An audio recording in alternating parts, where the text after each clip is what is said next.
ఇక చూడండి, ఇక చాలా మంచి విషయం. నిర్వాసితులకు 15 రోజులుగా ఉపాధి, ఇప్పటికే 15,000 దాకా డబుల్ బెడ్రూమ్ ఇళ్ల కేటాయింపు. So SC ST BC minority కార్పొరేషన్లను టైఅప్ చేసి అర్హులకు పతాలు. స్టూడెంట్లకు అకాడమిక్ ఇయర్ డిస్టర్బ్ కాకుండా తరలింపు ప్రక్రియ. ఎన్జిఓల సహకారంతో స్కూళ్ళ మ్యాపింగ్. స్టూడెంట్లకు అడ్మిషన్స్ అత్యంత పారదర్శకంగా తరలింపు. పునరావాస ప్రక్రియ పూర్తి చేస్తాం.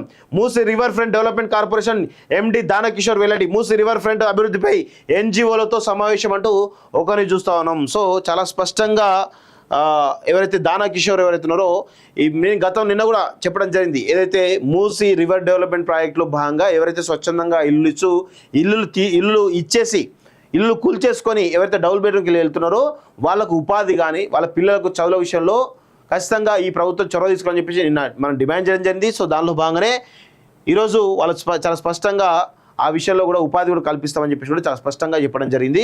నిజంగా ఇలాంటివి ఉంటే ఖచ్చితంగా వాళ్ళు కూడా వెళ్ళడానికి సిద్ధంగా ఉంటారు, ఎందుకుంటారు.